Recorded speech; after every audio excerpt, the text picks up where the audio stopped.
272페이지에, 그죠? 분묘기지권. 여러분들이 분묘기지권 아마 민법에서 간단하게 아마 배웠을 겁니다, 아마. 분묘기지권. 자, 분묘기지권의 개념이 뭐예요? 분묘기지권이란 뭐죠? 분묘기지권이란, 예. 거기 뭐라고 돼 있어요? 거기 있죠? 거기까지 읽으셨어요? 자, 예, 맞아요. 지상권과 유사한 물건이다 할 수 있다. 아까지죠? 자, 분묘기지권이란 바로 타인 소유 토지에, 그러니까 내 땅에다가 설치한 게 아니라 어디다가요? 남의 땅에다가 분묘를 설치하고 그것을 수호하고 봉제사는 권리입니다. 자, 분묘기지권의 개념을 잠깐 본다면 이 분묘기지권은 일단은 타인 소유에 설치합니다. 타인 소유 토지에 분묘를 뭐하고 설치하고 그 다음에 그것을 수호하고 그 다음에 봉제사하는 권리. 수호하는 게 뭐예요? 지키는 거죠. 어떻게 지켜요? 예, 관리하는 거죠. 벌초도 하고 무너진 데 다시 돋구기도 하고 뭐 이런 거. 이게 이제 수호입니다. 봉제사가 뭐예요? 제사 지내는 거죠. 그래서 이제 펴놓고 제사도 지내고 그래요. 명절 때 저기 여러분들 거기 분묘 가셔가지고 제사 지내셨어요? 안 가셨어요? 가보신 분 없어요? 다 공부하셨나? 거기 갈 때 가서 촛불 켜나요? 어디 구례군인가 어디에서 촛불을 켜고 이렇게 하다가 또 불났다 그러는데, 근데 거기까지 가서 대낮에 촛불 켜고 그것도 서울에서 내려왔더만요. 서울에서 내려와가지고서는 했는데, 그게 저는 이해가 안 되는 거예요.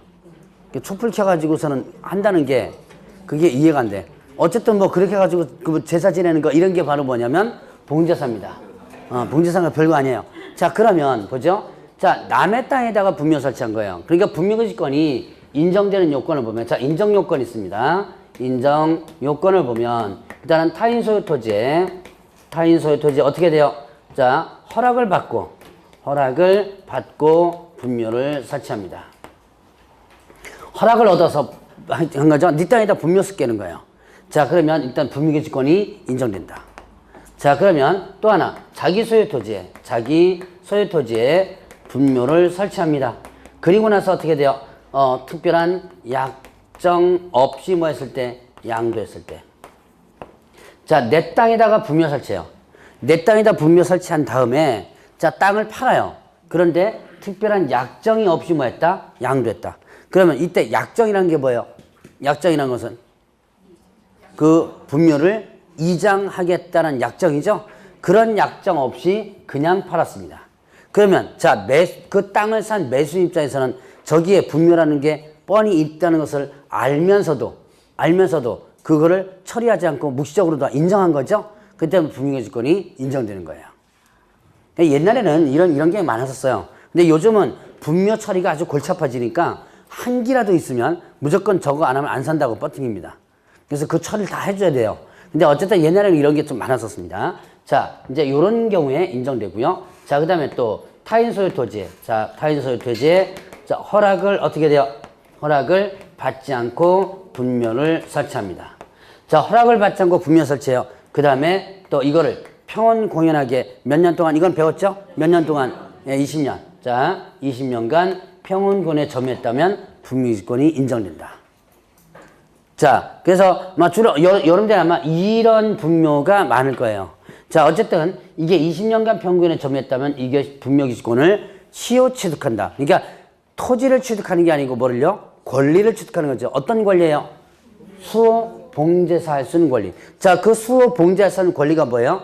바로 분묘기지권이죠. 자, 근데 이거는요, 지금 조금 이따가 배울 장사 등에 관한 법률이 있습니다. 그 법률에 의해서 저 허락 없이 설치한 분묘는 일단은 그 권리를 주장할 수 없도록 해놨어요. 그래서 요 판례는 장사 등에 관한 법률 시행 이전에 설치된 분묘만이 해당됩니다.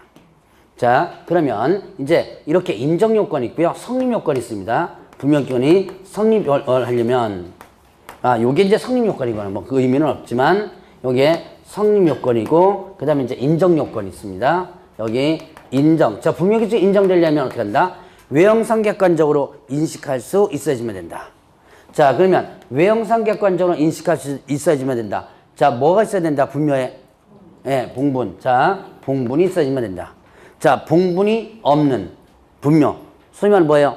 평장, 암장이죠. 평장, 암장. 이게 봉분이 없는 분묘죠. 평장, 암장은 인정된다, 인정되지 않는다?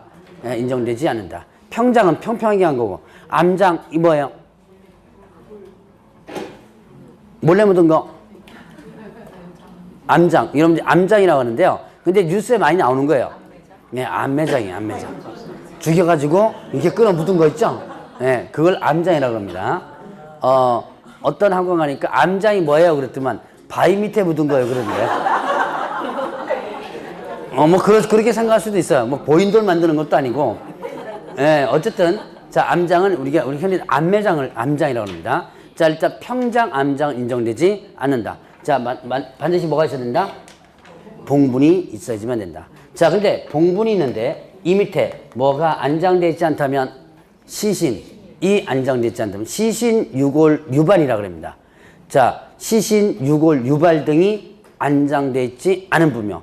소면은 자, 여기에 시신이 없는 분묘. 흔히들 이거 뭐라 그래요? 가묘라 그러죠. 가묘. 가묘는 인정되지 않는다. 가묘 왜 만들어요?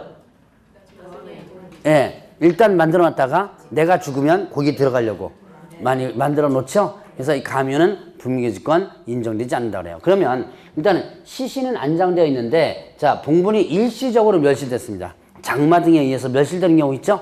자, 이거는 인정될까요, 안 될까요? 인정된다. 일시적으로 멸실됐으니까 쉽게 복구할 수 있죠. 그래서 이거는 일단 인정된다 그럽니다. 자, 그 다음에 또 분묘기지권이 미치는 범위에서 자, 분묘기지권은 이 분묘기지권은 자, 수호봉제사는 범위입니다. 자, 수호봉제사. 자, 수호하고 그 다음에 또 봉제사. 봉제사 하는 범위 내에서 주위의 공지까지도 미친다 그래요.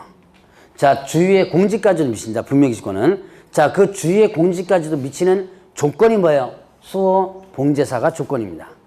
자, 보죠. 자, 이런 여러분들 이제 명절 때 어디 갔다 오셨는지 모르겠는데 저 묘진 한번 다 가보셨을 거예요 아마. 근데 대부분 이렇게 평지에 있는 것도 있지만 이렇게 경사진데 산에 이렇게 있죠.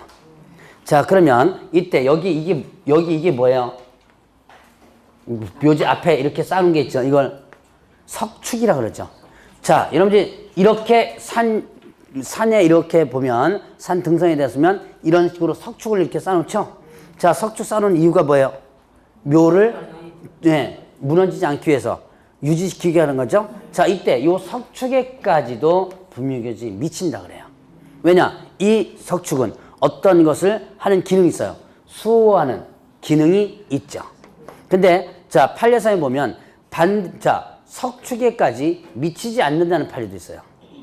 여러분들 저거 지금 뭡니까? 시골길 이렇게 지나가다 보면 묘지를 많이 볼 거예요. 근데 관심은 안 두고요. 저 같은 경우는 이제 이런 강의를 하니까 지나갈 때마다 이렇게 묘지 같은 걸 관심 있게 보거든요. 근데 여러분들은 아마 거의 관심 있게 안 봤을 거예요, 아마. 자, 그런데 평지 같은데 이런 묘지가 있어요. 자, 이렇게 석축을 둥그렇게나 아니면 네모로 싸가지고 거기에다가 묘지 설치하는 이런 묘지들이 있어요. 그러니까 평지인데요. 일단 석축을 이렇게 쌓아요. 둥그렇게나 아니면 네모로다가 석축을 싼 다음에 이제 계단을 만들어 놓고 그 위에다가 묘지를 설치하는 그런 부분이 있습니다. 바로 거기에는 분명히 지금 여기 석축에까지 미치지 않는다라는 판례가 있어요. 왜 그럴까요? 아까는 여기는 석축에 미친다 그랬는데요.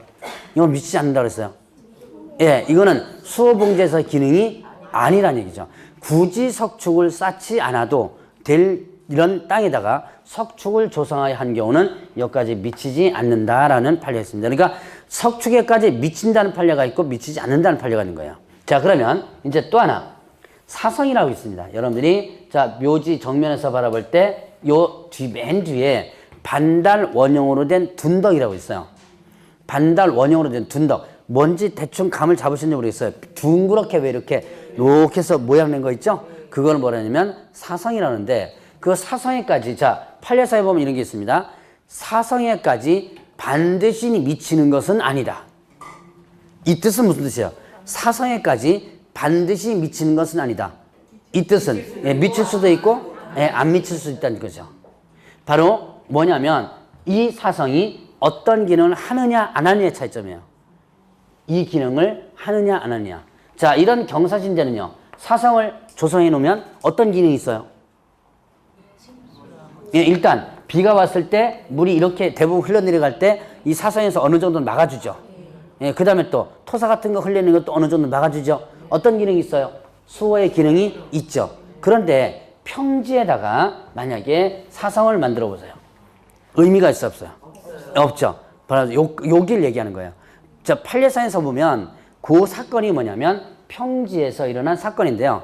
여러분들 저기 공사장 같은 데 가면 분묘가 미처 처리되지 못해가지고 이런 거 혹시 보셨는지 모르겠어요. 여기 포크레인 갖고 막 파고 있습니다. 그런데 묘지를 이렇게 해놓고 여기면 등거리 남겨놓고 이렇게 공사하는 거 이런 게 가끔 보셨는지 모르겠어요. 거기에서 일어난 사건이에요. 그러니까 포크레인 갖고 이제 공사 막 하죠. 막 합니다. 근데 묘지를 둥그렇게 남겨놓고 여기 뒤에를 사선까지를 다 파내긴 거예요. 포크레인으로. 그래가지고 소송을 걸은 거예요. 분묘기지권이 침해됐다. 소송 걸은 건데 이때 이게 마침 평지였습니다. 그렇기 때문에 사성에까지 반드시 미치는 것은 아니다라는 판례가 나온 거예요.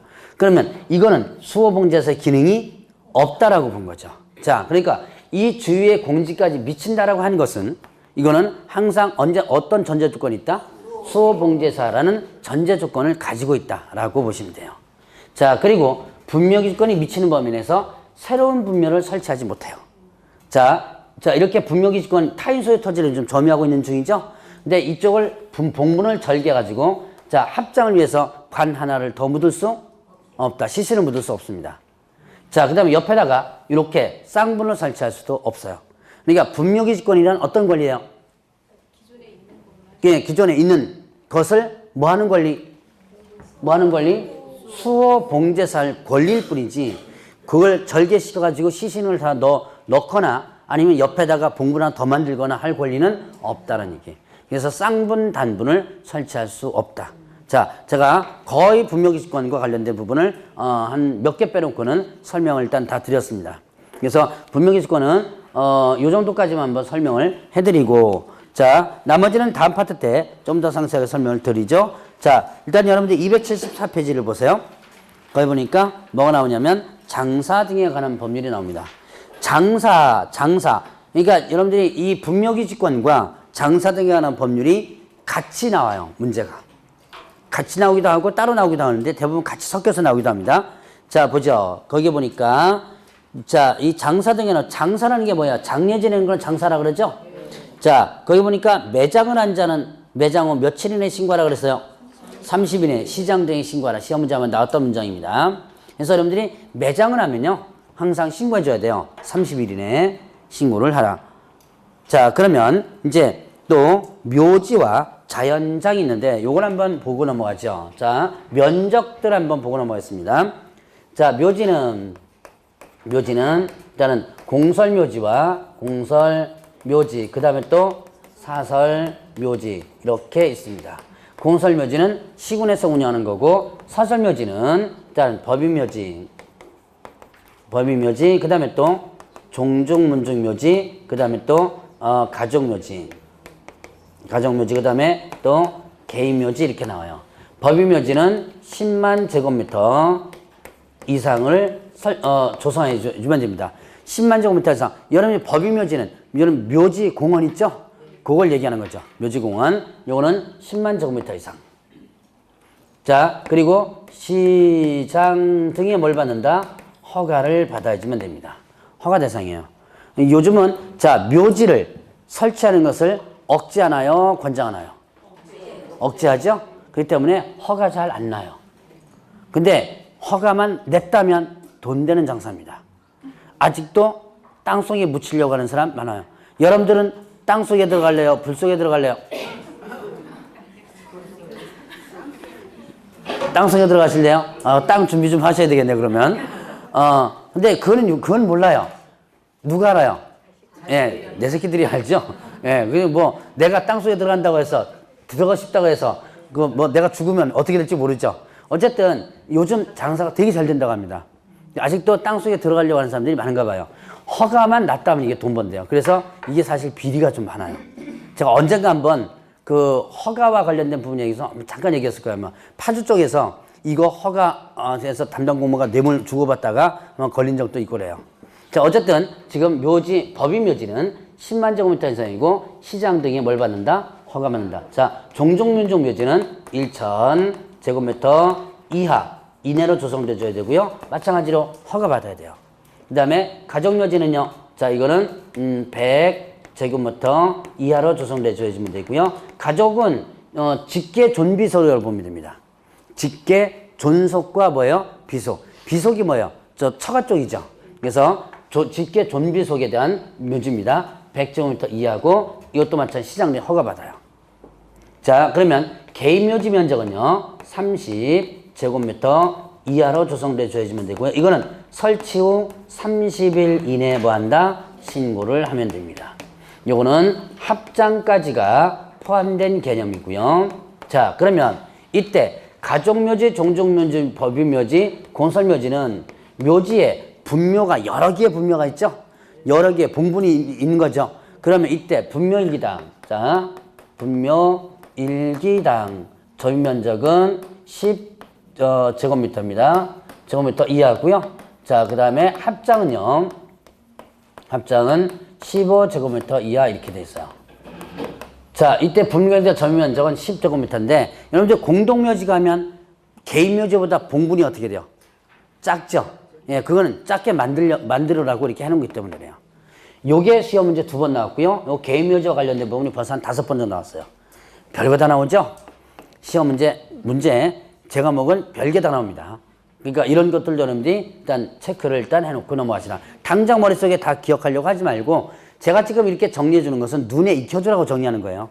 지금 당장 머릿속에 기억하려고 하지 말고. 자, 그러면 자연장 있습니다. 자, 자연장이라는 게 뭐였죠? 예, 수목장. 근데 수목장과 자연장은 거의 비슷합니다. 비슷한 약간 틀린데요. 수목장은요. 수목장림이라고 해가지고 이미 숲풀이 조성돼 있는 그 뭡니까? 수목이 조성돼 있는 땅. 주로 이제 국유림 같은 데다가 많이 하는데 자, 뭐 이만 몇십 년 된, 몇백 년 된 나무들이 이미 조성돼 있는 데다가 지정을 하는 거예요. 지정을 해가지고 거기서 화장을 해서 골분, 뼈가루를 나무 밑에다 묻는 것은 저 유럽식입니다. 유럽에서 대부분 그렇게 많이 하거든요. 그게 이제 수목장이고요. 그래서 그게 하는 데를 수목장림이라 그래요. 근데 자연장은 화장을 해서 골분, 뼈가루를 나무 밑에 묻는데 그냥 수목처럼 산에 가서 이렇게 하는 게 아니라 땅을 조성해요. 땅을 조성한, 내 땅이라고 조성을 일단 한 다음에 그 다음에 어떻게 된다? 거기다 나무 심고 꽃도 심고 한 다음에 거기다가 이제 그 뭡니까? 골분을 갖다가 묻는 것을 뭐라 한다? 자연장이라고 그래요. 자, 그래서 약간은 차이가 있습니다. 자, 그럼 그 자연장을 할 땅을 자연장지라 그럽니다. 자, 그러면 이때 자연장지는 자, 법인 자연장지가 있고요. 그 다음에 종교 자연장지가 있고, 그 다음에 종중문중 자연장지가 있고, 그 다음에 개인하고, 그 다음에 가족 자연장지가 있어요. 자, 법인 자연장지는 얼마냐면 5만 제곱미터 이하로 조성돼 줘야지면 되고, 이거는 시장 등에 뭘 받는다? 허가를 받는다. 아, 이상이다. 자, 5만 제곱미터 이상. 이하로, 제가 이하라고 썼네요. 5만 제곱미터 이상이고, 그 다음에 뭐보다? 시장 등에 허가 받는다. 자, 그 다음에 종교는요, 얼마예요? 4만 제곱미터 뭐가 된다? 이하로 조성돼 되고, 그 다음에 뭐가 된다? 이것도 시장 등에 허가 받아요. 그 다음에 종족문종은요, 요거는 어떻게 된다? 2,000 제곱미터 이하로 조성돼 줘야지만 되고요. 이거는 일단 사전 신고입니다. 사전 신고. 그러니까 종족문종 자연장지를 설치하고자 할 때 신고해야 한다 그랬습니다.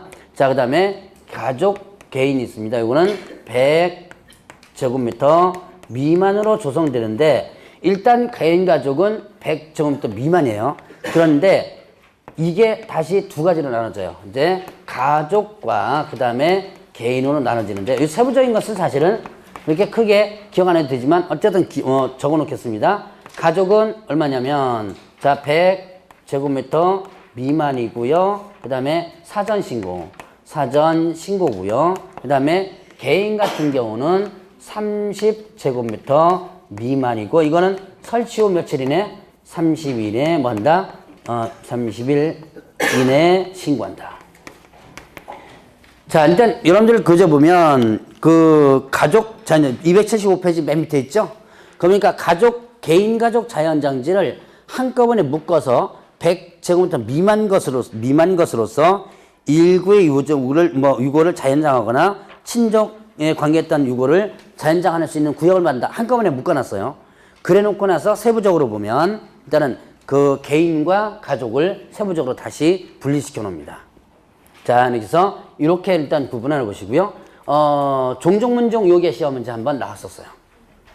요것도 시험 문제 한번 나왔던 부분이 있습니다.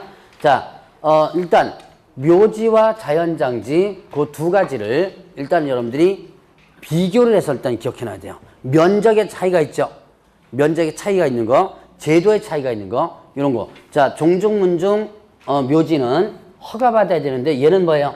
허가가 아니고 뭐다? 사전신고. 일단 24회 때는 요거를 허가받으라고 해서 나왔던 적이 있었어요. 그래서 그런 차이점들 여러분들 구분하라. 지금 면적은 다 외우려고 하지 말고 이렇게 차이점이 있다는 것만 일단 구분하고 넘어가면 돼요. 자, 그러면 이제 그 276페이지에 있는 내용 볼까요? 276페이지. 자, 거기에 3번 한번 보겠습니다. 3번에 타인의 토지에 설치한 묘지에 개장하는 부분 보겠습니다.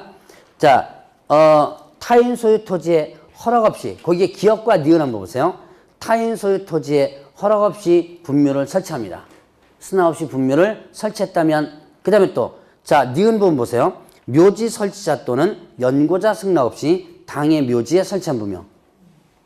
그러니까, 남의 땅에다가 허락 없이 분묘 설치한 거죠.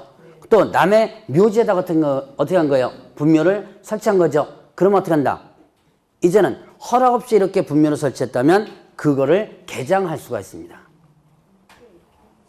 허가를 받아가지고 매장된 시체 유고를 뭐 한다? 개장할 수가 있다. 자, 그리고 이제 그거보다 더 중요한 게 요 밑에 동그라미 3번에 나옵니다. 밑에 부분 보세요. 거기 보니까 자, 토지 소유자 승낙 없이 당에 설치 뭡니까? 그 토지에 설치한 묘지 있죠?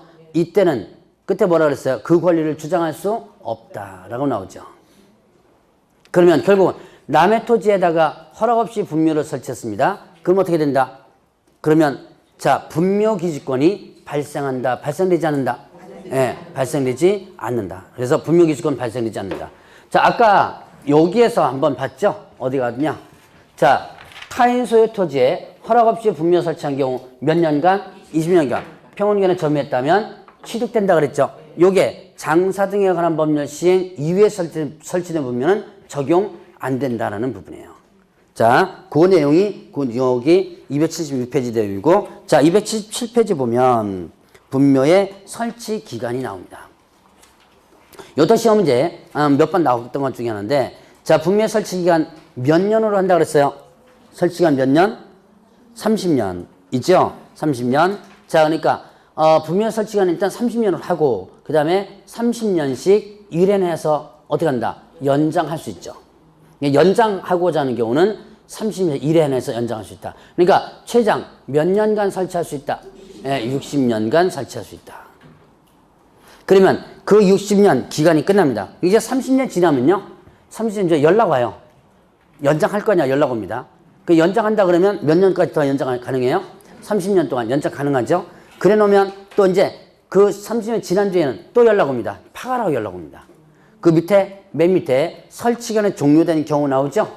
거기 보면, 자, 설치기간이 끝난 날부터 일단은 몇 년 이내, 1년 이내 매장된 유고를 화장하거나 뭐하라? 봉안하라. 그러니까 파가지고 어떻게 돼요? 이제 화장을 하거나 아니면 봉안. 봉안이 뭐냐면 납골이에요. 여러분 납골이라고 많이 알고 있죠? 예, 그 납골하라라는 얘기입니다. 자, 이 기간이 끝났는데도 만약에 이걸 개장해서 이걸 하지 않으면 1년 이하 징역 또는 1천원의 벌금이에요. 그러니까 이것도 규제에서 나오는데, 근데 얼마나 실효성이 있을런지는 일단 모릅니다. 왜냐하면 60년이 지났는데 연고자한테 연락 와요. 파가라고. 근데 연고자가 없죠. 거의 60년 지나면 거의 사라집니다. 연고자들도. 그러다 보면 이게 과연 얼마나 실효성이 있을지 모르겠지만 어쨌든 지금 현재 요 1년 요거는 일단 이미 2번이나 문제 나왔었습니다. 그래서 이건 좀 여러분들이 알아두시고 넘어가시고요. 자, 요 정도까지 하면 장사 등에 관한 법률과 관련된 부분을 한번 정리를 해봅니다. 자, 그리고 나면 여러분들 교재. 자, 거래증 금액과 그 다음에 토지용계 공법상 제한 부분이 있는데 요거는 다음 파트 때 일단 하도록 할 겁니다. 자, 여기에 보니까 그 각종 법이 있고요. 농지법인데 농지임대차와 관련된 부분도 나와요. 다음 파트 때는 농지임대차 부분은 아마 좀 할 텐데 아직까지 저는 농지법 안 배우셨죠? 예, 그래서 지금 요거 관련된 부분은 다음 파트도 하기로 하고 자, 289페이지를 펴보세요. 289페이지 보니까 뭐가 나와요? 중개대상물 확인설명서 작성법 나옵니다. 자, 중개대상물 확인설명서 요거 시험 문제 매년 2문제씩 나왔었어요. 작년에가 유별나게 한 문제 나왔었는데 20회부터 27회까지 매년 2문제 나왔었어요. 28회 때는 한 문제 나왔지만 그냥 언제든지 다 2문제가 나올 수 있습니다. 자, 그럼 확인설명서 작성법 일단 9개는 한번 해볼까요? 확인설명서 어떻게 생기는지 290페이지 확인설명서 뭐예요? 확인설명서 1 무슨 용? 주거용이죠. 자, 그 다음에 293페이지 확인설명서 2 뭐예요? 예, 비주거용이죠. 자, 그 다음에 또 296페이지 확인설명서 3 뭐예요? 토지죠. 자, 그 다음에 또 확인설명서 4 299페이지네요. 임목, 광업재단, 공정재단용 나오죠. 이거 다 강의하는데 약 40분 넘게 걸려요. 근데 오늘은 확인설명서 1만 할 겁니다. 자, 290페이지 펴보세요. 확인설명서 1만 하는데 확인설명서 1만 정확하게 공부해도 확인설명서 작성법의 70%는 알고 넘어갑니다. 그리고 여러분들이 공부할 때 확인설명서 1만 우선 공부하세요. 자, 나중에 이제 3, 4월 달 때도 제가 그거 강조할 겁니다. 공부할 때 1만 공부하고 1이 어느 정도 눈에 들어오면 그때 2, 3, 4를 같이 공부하셔야 돼요. 1, 2, 3, 4를 같이 공부하면 되게 헷갈립니다. 자, 그래서 자, 이제 오늘은 확인설명 1만 할 텐데 자, 이거는 여러분들이 필기를 좀 해주셔야 돼요. 어디다가? 요 서식에다가. 자, 서식에다가 작성법을 하나씩 써서 놓으셔야지만 나중에 공부할 때 서식을 한다고 보면서 한번 할 겁니다. 자, 보죠. 이제 확인설명 1 정확하게 일단 여러분들이 공부를 일단 해주셔야 돼요. 자, 확인설명 1 보면 주거용이죠. 주거용이 보면 단독주택, 공동주택 나오죠. 매매교환 해당 사항 체크하면 돼 있고 그 다음에 자 이제 확인설명 자료 있습니다. 확인설명 자료 보면 확인설명 근거자료 등 나와요. 거기 보니까 등기권리증, 등기사항 증명서, 토지대장, 건축물대장 나오죠. 자, 이렇게 그 위에 보니까 체크 표시합니다. 이렇게 돼 있죠. 자, 이거 왜 체크하느냐. 여러분 확인설명 방법. 확인설명 방법이 어떻게 됐죠? 확인설명 방법이 눈치 빠르신 분은 그 밑에 나오는 거 찾을 수 있는데요. 확인설명 방법은 성실 정확하게 뭐하고 설명하고 그 다음에 근거 자료를 제시하라. 자, 성실 정확하게 설명하고 근거 자료 제시하라 그랬습니다. 이때 설명하면서 자료 제시하죠. 내가 뭐뭐뭐 제시했다. 제시한 자료를 여기다 체크하는 거예요. 내가 설명할 때 등기권리증, 등기사항 증명서, 토지대장, 건축물대장 4가지 제시했으면 4가지를 체크하도록 하는 거예요. 자, 설명할 때 자료 제시한 거 있죠? 그걸 체크하는 거고 그 다음에 또 확인료 자료 부분에서 보면 대상 물건 상태에 관한 자료 요구사항이 있죠. 물건 상태에 관한 자료 요구사항이 있습니다. 자, 이거는 자료 요구 누구한테 할 수 있다고 그랬어요? 의뢰인. 어떤 의뢰인? 매도나 임대. 자, 매도나 임대 의뢰인에게 자료를 요구할 수 있다고 그랬죠? 그러면 요구했다가 불응하면 어떻게 돼요? 요구했다 불응하면 그 사실을 권리 취득을해내 뭐하고? 설명하고 그 다음에 또 확인 설명서에 기재해야 한다. 배운 지 한 4주 전에 배웠습니다. 자, 다시 한번. 자료를 요구할 수 있다. 누구한테 자료 요구할 수 있다 그랬죠? 매도, 임대 등 권리 이전원에게 자료 요구할 수 있다. 요구해서 만약에 불응하죠? 불응하면 어떻게 한다? 그 사실을 권리 취득의뢰인에게 설명하라 그랬죠?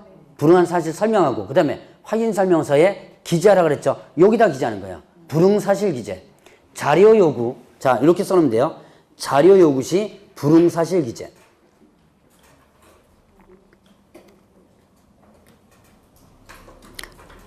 자료 요구 시 불응사실을 기재한다.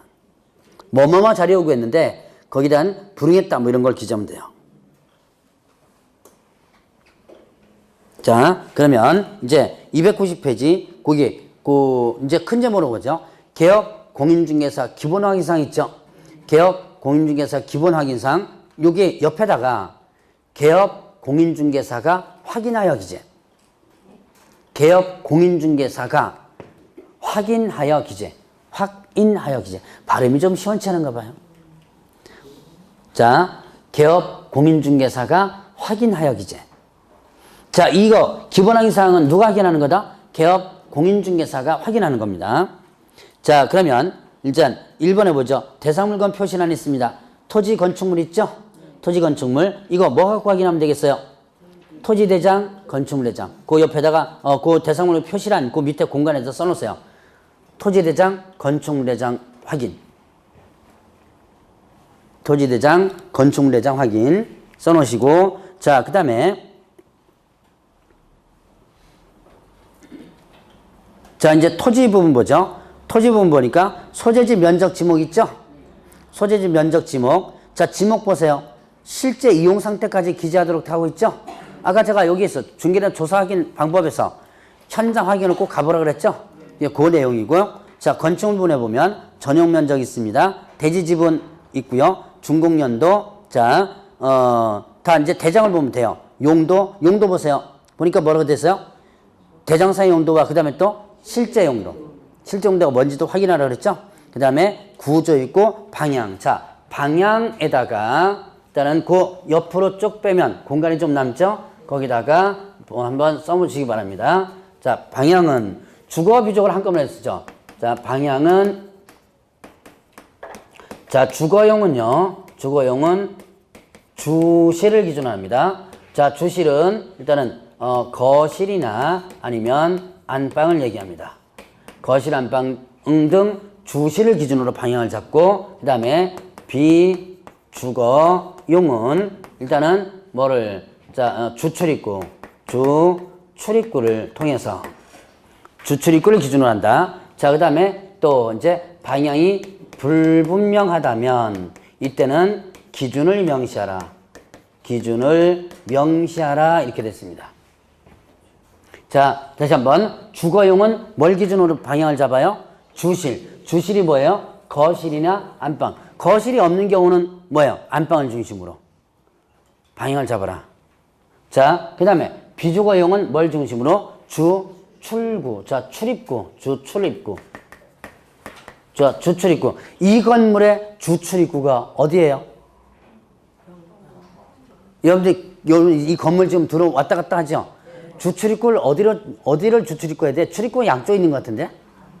예, 저 앞에. 저기가 주출입구가 되는 거죠? 그러니까 저기를 기준으로. 이 건물이 만약에 거래가 된다면 방향을 저 앞으로 잡으면 돼요. 자, 그러면 이제 방향이 불분명하다면 뭐를 명시하라? 기준을 명시하라. 자, 그럼 이건 뭐냐? 여러분들이 여기에 지금 앉아있는 강의실을 중계를 해줍니다. 강의실을 중계해준다면 방향을 뭘로 잡아야지만 될까요? 자, 이 강의실 하나를 중계해줍니다. 원룸 하나 중계해준다고 보면 돼요. 원룸. 자, 일단 요 앉아있는 강의실 하나 중계해준다고 한다면 뭐를 기준으로 잡아야 될까요? 방향을. 예, 맞아. 창문이에요. 출입구는 여기 꽉 막혀 있죠? 그러니까 이걸 한 칸을 갖다가 중계해준다면 기준을 창문을 잡아야 돼요. 근데 여기서는 창문이 어떻게 돼요? 두 개가 있죠? 그럼 두 개 있을 때는 뭘로 잡아야 되냐? 이제 그거는 이제 면적에 따라서 달라지죠. 이거는 여기보다는 저쪽이 낫겠네요. 그러니까 저쪽을 기준으로. 그러니까 창문 중에서 뭐 예를 들어서 어느 쪽 창문을 기준으로 이런 식으로 해서 기준을 어떻게 한다? 명시하는 거예요. 그러니까 저쪽 창문을 저걸 어떻게 표현해야 되나? 주출입구가 있는 창문이 이런 쪽에 되죠. 그런 식으로 해서 그걸 기준으로 해서 예를 들어서 남향 뭐 이런 식으로 하면 되는 거죠. 그래서 이렇게 기준을 명시하고 나서 방향을 잡아라. 자, 요게 지금 방향 부분에서 나오는 부분이고요. 자, 그러면 이제 그 밑에 보죠. 자, 내진 설계 적용 여부, 내진 능력. 이게 뭐예요? 내진. 예, 지진. 지진과 관련된 부분. 건축물 내장이 있습니다. 지진과 관련된 부분. 우리나라에서는 지금 내진 설계와 관련된 부분이 나온 지가 얼마 안 돼요.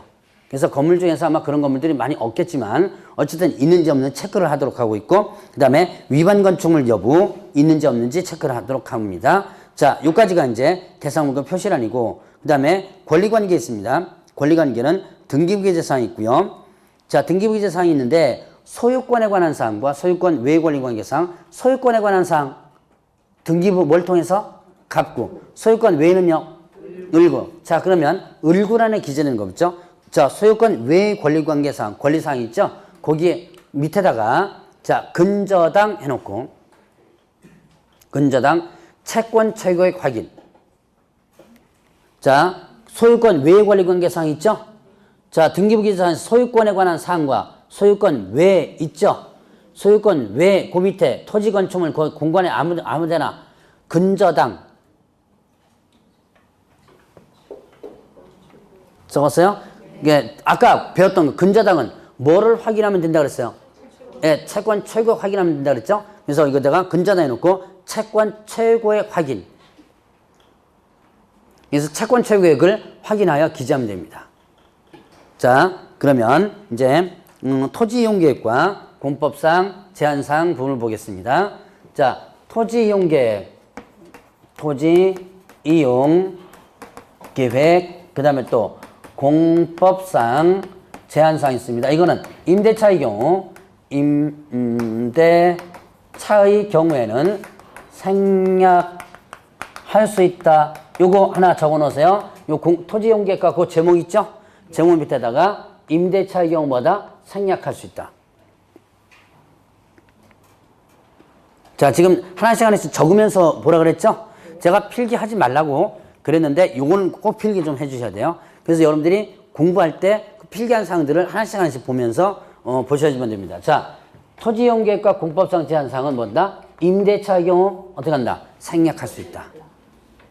자, 그러면 오른쪽 맨 끝으로 가면 건폐율, 그 다음에 또 용적률 상한이 있습니다. 자, 건폐율 용적률 상한은 뭘 통해서? 시, 군, 조례를 통해서 확인합니다. 자, 건폐율 용적률 상한 찾으셨어요? 네, 거기에 뭘 통해서? 시군 조례. 여러분 건폐율 용적률 배우셨죠? 어디서 배웠어요? 공법. 국토계획법에 있었죠? 자, 근데 국토계획법에서 나왔던 건폐율 용적률 시험 문제 나온다 그러죠, 그거. 그 뭐 저 몇 프로 하는 거. 그거 열심히 공부해줘야죠. 예, 그 공부 꼭 해줘야 돼요. 그래야지만 점수 나옵니다. 그런데 실무사에서 그거 아무 쓰잘데기 없어요. 그거는 뭐예요? 기준에 불과합니다. 그러니까 시험 칠 때는 어떻게 당연히 여러분들이 공부를 해줘야 돼요. 그런데 그거는 기준에 불과하고 결국은 그걸 기준으로 해가지고 어디서 잡느냐? 시군조례에서 나와요. 그래서 여러분들이 실무할 때는 건폐율 용적률을 어디서 확인해야 된다? 조례를 통해서 확인해줘야 돼요. 자, 그 다음에 또 이제 대각선으로 들어갑니다. 자, 용도, 지역, 지구, 구역이 있었죠? 자, 지역, 지구라든가 구역이라든가 그 다음에 투기허가, 투기, 허가라든가 자, 그 다음에 그 밖의 제한사항이 있습니다. 자, 지역, 지구, 투기허가, 그 밖의 제한사항. 이렇게 대각선으로 쭉 나온 거죠? 자, 그러면 이거는 뭘 통해서? 토지, 이용계획 확인서, 이용, 계획, 확인서를 통해서. 자, 토지 이용계획 확인서를 통해서 확인해서 기재한다. 자, 그 다음에 또 거기 왼쪽인가요? 자, 도시군 계획서를 있었죠? 네. 자, 도시, 그 다음에 군 계획서를 있습니다. 계획시설과 그 다음에 지구 단위 계획 구역란 있죠? 지구 단위 구역 계획. 자, 요 두 개라는 개업공개사가 개업 공인중개사가 확인하여 뭐한다? 기재합니다. 개업공개사가 확인하여 기재한다. 적었습니까? 자, 그 다음에 그 외의, 자, 이제 요거는, 밑에 공간에다가 옆에다가 한번 적으세요. 그 외의 확인할 수 없는 사항이 있습니다. 없는 사항은 부동산 종합정보망에서요. 자, 부동산 종합정보망을 통해서 기재한다. 요거를 확인하여 기재한다. 그 외에 확인할 수 없는 사항들. 이제 여기 세 가지를 통해서도 확인할 수 없죠. 그러면 뭘 통해서? 그 외에 확인할 수 없는 사항. 여기까지 다 적어놔야 돼요. 그 외에 확인할 수 없는 사항. 요거는 뭘 통해서? 부동산 종합정보망. 자, 이 부동산 종합정보망은 그 세 개 부서에서 같이 운영하는 겁니다. 국토교통부, 행정자치부, 그 다음에 뭐 경제기획부가 그 부서입니다. 자, 그 세 가지 부서에서 같이 운영하는 건데, 자, 이때 요 사이트가요, 요런 사이트, 온나라, RA, 그 다음에 GO, 요게 정부 사이트죠? 자, 그 다음에 KR. 이게 부동산 종합정보망 사이트예요. 나중에 심심할 때 한번 가보세요. 실무하시는 분들은 꼭 여기 들어가줘야 돼요. 그래서 나중에 여러분들이 그 실무교육 받죠. 공직에서 자격 취득하고 실무교육 가시면 아마 공법 쪽 담당하는 선생님들이 이거 사이트 들어가서 보는 방법 이거 알려드릴 거예요. 아마 실무교육 가면은. 자, 이제 요 사이트는 지금은 사이트 주소는 안 나옵니다. 시험 문제. 자, 뭐가 나온다? 부동산 종합정보. 부동산 거래정보망이 아니에요. 종합정보망입니다. 종합정보망. 자, 네 가지가 시험 문제 다 나왔어요. 자, 일단 이렇게 네 가지 다 적어놨습니까? 적어놨으면 이제 넘어갑니다. 자, 입지조건 보시죠. 입지조건 보면, 자, 도로와의 관계, 주차장, 교육시설, 판매물 의료시설 있죠. 자, 도로, 대주, 교판 있습니다. 도로, 대중교통, 주차장, 교육시설, 판매물 의료시설 이렇게 있고요. 자, 그 다음에 또 이제 교육시설은 초, 중, 고등학교 있죠? 초등고등학교 있고, 그 다음에 이제 경비실, 관리에 관한 사항 있죠? 경비실 관리주체. 경비실하고 관리주체 있습니다. 그 다음에 또 이제 비선호시설 있습니다. 비선호시설이 뭐예요? 소위 말하는 혐오시설이죠. 뭐가 있겠어요? 화장장이라든가 뭐 이런 것들. 그 다음에 쓰레기 소각장, 매립지 뭐 이런 거. 장례 예식장 같은 경우도 비선호시설에 해당되더만요. 그래가지고 뭐 어디에 장례식장 들어오는 거 플랜카드 걸어놓고 반대하고 막 그러더만 여기에. 그런 것들. 자, 몇 킬로 이내 있는 거? 1km 이내. 자, 그 다음에 거래전 금액 등 있습니다. 자, 거래전 금액 등 부분에 보면 그 옆에 거래전 금액란 있죠? 거래전 금액란에다가 뭐라고 쓰시냐면, 자, 중개 완성 전 이렇게 써놓으세요. 중개 완성 전. 그래서 중개 완성 전에 거래전 금액을 기재합니다. 자, 그 다음에 또 개별 공시가와 공시가격 있죠? 그 두 가지를 이렇게 동그라미로 묶어가지고 임대차의 경우 생략. 개별 공시가, 공시가격 찾았어요? 거기는 임대차의 경우 생략.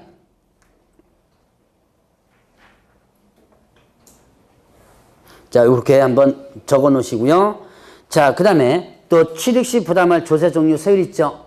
거기에는, 취득시 부담할 조세 종류 세율, 여기는 임대차의 경우 제외.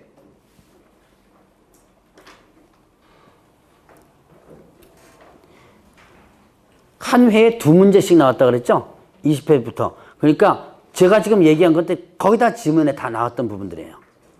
자, 임대차 제외한다 그랬죠? 제외. 자, 취득시와 관련된 보니까 이거 취득세, 농특세 이런 것들이죠. 이건 임대차는 전혀 상관이 없죠. 자, 요까지가 개혁의 기본 항의사항이에요. 다음 중 개혁공개 기본항기 상란에 해당되지 않는 것 이런 식으로 문제 나옵니다. 이렇게도 문제 나와요. 자, 이제 개혁공개사 세부 확인 사항란이 있습니다. 자, 세부 확인 사항 옆에다가 자료를 요구하여. 자, 세부 확인 사항 있죠? 세부 확인 사항 여기다가 자료를 요구하여 고지한 사항 기재. 자료를 요구하여 고지한 사항 기재. 자, 고지 알려준 거죠? 자, 아까도 했습니다. 자료 요구 누구한테 하는 거예요? 의뢰인. 어떤 의뢰인? 매도나 임대 의뢰인으로부터 자료를 요구하죠. 그래서 그 고지 알려준 사항을 기재하는 것이 요 세부항의 사항입니다. 근데 기재 요령이 이렇게 되어 있지만 믿으면 된다 그랬어요? 안 된다 그랬어요? 안 된다 그랬죠? 다시 한번 꼭 확인해 줘야 돼요. 자, 그러면 실제 권리 관계 있습니다. 실제 권리 관계와 그 다음에 또 공시되지 않은 권리 관계 사항 있죠? 자, 여기에 주거용은요. 여러분들 주거용은 쓸 필요 없습니다. 제가 나중에 그 2, 3, 4까지를 다 할 때는 주거용, 비주거용, 토지용 이렇게 해서 쭉 순서대로 비교해서 쓸 거예요. 자, 주거용은 일단 임대차, 그 다음에 법정, 지상권, 그 다음에 또 유치권, 그리고 정원수 조각물, 그 다음에 조각물 이렇게 했습니다. 자, 그 다음에 임대차는 보증금, 그 다음에 월 차임, 그 다음에 계약기간, 그리고 장기 수선, 충당금 이렇게 됐어요. 자, 여기까지. 자, 임대차 있고요. 법정지상권, 유치권 들어는 보셨죠? 네. 자, 그 다음에 정원수 조각물. 정원수, 여러분들 나무들 있죠? 단독주택 같은 게 이런 거 있죠? 자, 그 다음에 또 조각물 이런 것도 있고요. 자, 그 다음에 보증금. 자, 임대차는 보증금, 월차임, 계약기간, 그 다음에 장기수선 충당금. 자, 장기수선 충당금이 어디에 나오는 거예요? 아파트 같은 데 나오죠. 근데 임대차 하면 장기수선 충당금은 누가 부담해요? 예, 주인이 부담하죠. 그런데 실제로는 누가 내요? 임차인이 관리비에 포함시켜서 내죠. 나중에 이사 갈 때 어떻게 돼요? 예, 환산해가지고 나오죠. 자, 그래서 여기에는 장기수선 충당금이 얼마다 뭐 이런 것들을 기재하는 거예요. 자, 요게 이제 실제 권리관계, 공시되지 않은 권리관계란이고요. 자, 그 다음에 또 다 적었어요? 어디다 적냐고요? 저기요. 그 9번 실제 권리관계, 공시되지 않은 물건의 권리관계 사항 있죠? 네, 거기다 적는 거예요. 다 적었. 주거용만 적지 말라 그랬잖아요. 주거용만. 내가 이거 지워버려야지. 그냥 이렇게 참. 적지 말라 그래가지고 제가 좀 상태가 오늘 안 좋거든요. 이 상태가 좀 별로 안 좋아 보이죠? 아닌가요? 제가 좀 상태가 별로 안 좋은데 이게 좀 뚜껑 올라가고 있는 중입니다 지금. 자, 일단 주거용은 적지 말고 나머지는 적으라 그랬죠. 자, 그래서 지금 지워버렸습니다. 자, 일단 임대차. 자, 지금 적으세요. 임대차. 어디다 적는 건 아시죠? 예. 자, 임대차, 법정지상권, 유치권, 정원수 조각물. 자, 그다음 임대차는 뭐예요? 보증금, 월차임, 계약기간, 장기수선 충당금. 자, 실제 거래관계 거기다 적으면 돼요. 9번 난. 옆에다가 적으면 되죠? 공간 많잖아요. 자.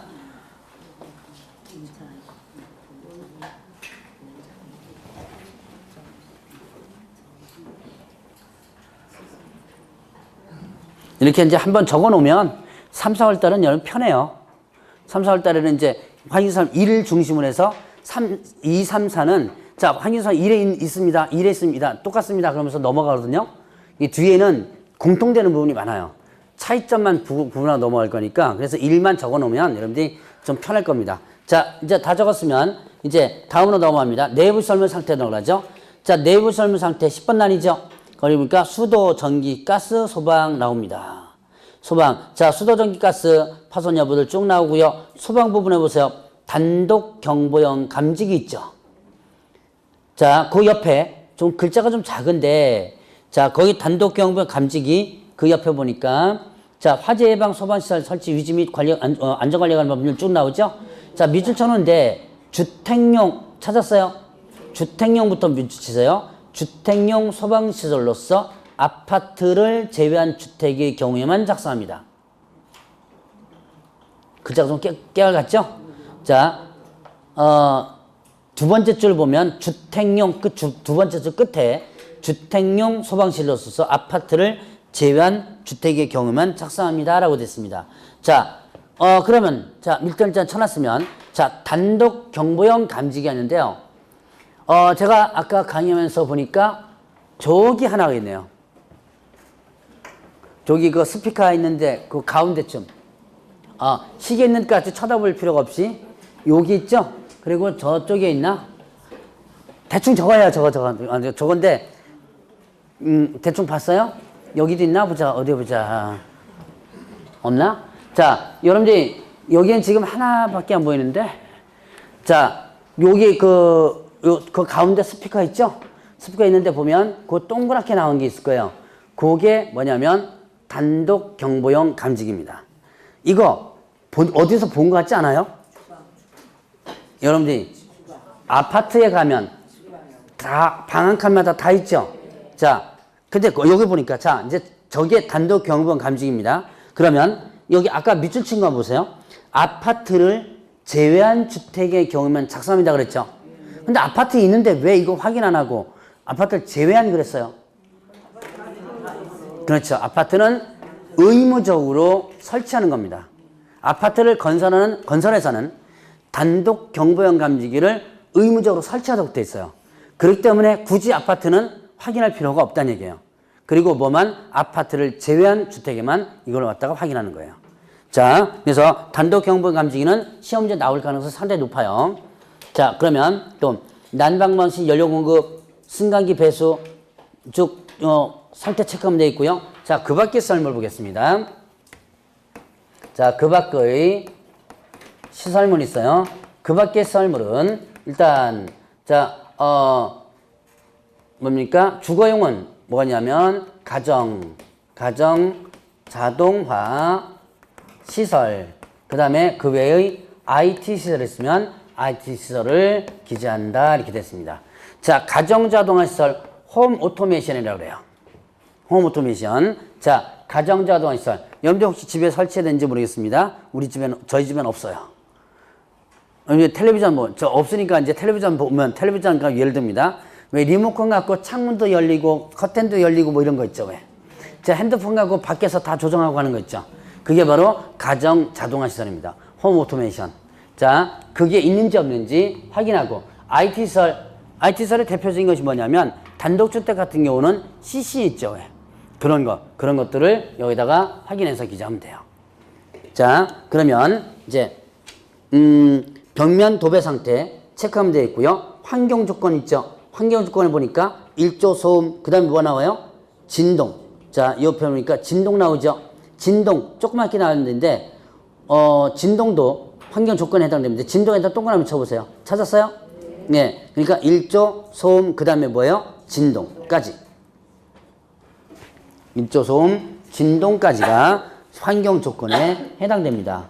자, 그 다음에 또 이제 보수에 관한 사항 있습니다. 보수에 관한 사항, 중개보수 실비구매가 산출내역인데요. 자, 그 산출내역 부분에 보면 또 깨알같이 글자가 있죠. 맨 밑에 줄, 부가가치세는 별도로 부과될 수 있습니다. 밑줄 한번 쳐보세요.